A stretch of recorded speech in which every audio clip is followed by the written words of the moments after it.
Morning guys, yan, update lang tayo. Dumaan tayo dito, hinatid ko na ating bus sa kanyang trabaho. Dumaan ulit tayo dito sa ating munting backyard kasi yung ating si Henny Gold, yung nangingitlog sa patuka, ay gusto na maglimlim. Ngayon yung isang ating namang SBR natin, nangingitlog, ayaw maglimlim. Kaya ang gagawin natin, yung natirang 5 itlog, ito. Yung 5 itlog, kasi yung dosing itlog pina-incubator natin, ngayon nangingitlog pa rin si SBR. Papalimliman natin kay Henny Gold kasi naglilimlim na siya, wala naman siyang itlog kasi nga itlog patuka lang yun. Sabi ko nga yung pang-almusal lang yun. Ito meron talaga to kasi ang tatay nito si Black Knight. Yung ipang sasalang natin doon gusto maglimlim. Yan, pakikita ko sa yung sinit up natin. Yan guys, ito yung may 5 itlog na naman si SBR. Doon natin lalagay. Nilagyan natin ng pugad. Ayun o, lalagyan natin dyan. Kasi dito si Henny Gold, naglilimlim siya, wala naman sa itlog. Kaya dyan natin lalagay. Kasi sabi ko ngayon 12 na itlog, pina-incubate na natin. Yan, ilalagay muna natin si Henny. Sana hindi niya mahalata na hindi kanyang itlog. Kasi ayun si SBR, ayaw ko ayaw maglimlim nun, umiitlog lang. Kaya tinanggal ko, di ba dito ko yung linagay. Yan, dito sa scratch pin ni SBR. Ayaw naman maglimlim. At ayaw din umitlog ni SBR dun sa pugad niya. Kaya doon natin lalagay. Yan. Yan, update ko lang ulit kayo. Yan, lalagay na natin.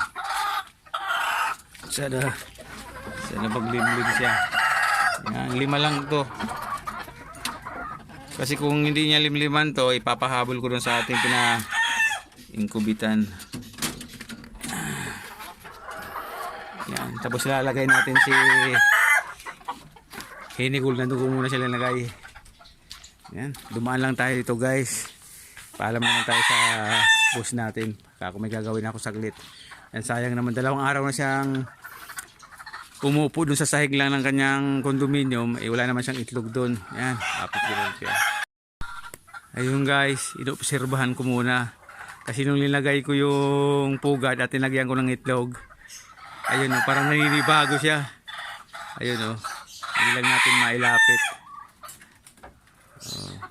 Ayun, tumutuka-tuka siya. Titira natin kung lilimliman niya yun. At binabandayan natin at baka mamaya tukain niya yung itlog. Ayun. Ayun siya. Ayaw pa dun kuman.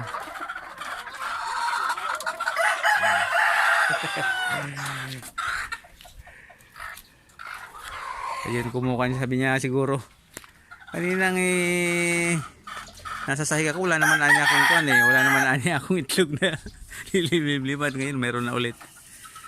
Kaya in-observe na yan. Hindi tayo nakapagwalis guys kagabi alas 12 na tayo nakauwi, tapos pasok naman tayo maaga. Kaya sabi ko saglit lang tayo ako sa backyard.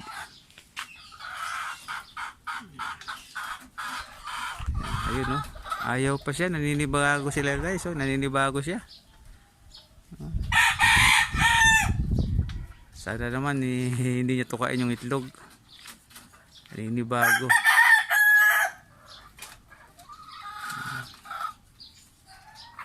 Yan, update ko lang kayo ulit kung kumain siya doon, dumapo siya doon sa pugad.